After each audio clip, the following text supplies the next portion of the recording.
ఎన్టీఆర్ భరోసా పింఛన్ల పంపిణీ కార్యక్రమంలో భాగంగా శ్రీ సత్యసాయి జిల్లాలోని మడకశిర నియోజకవర్గంలో ఉన్న గుండుమల గ్రామంలో సీఎం చంద్రబాబు కలిసి తిరిగారు.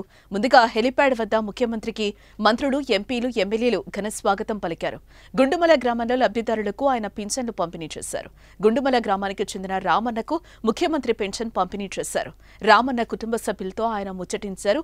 పింఛన్ల పంపిణీ కార్యక్రమం కోసం వెళ్లిన సీఎం చంద్రబాబు గుండుమల గ్రామమంతా కలిసి తిరిగారు.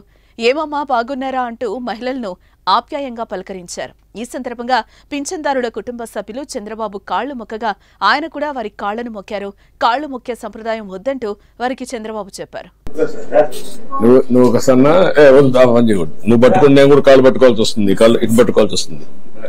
నువ్వేనా కొడుక కాళ్ళు బండ పెట్టి మానేయాలి. రా ఇవ్వకరా.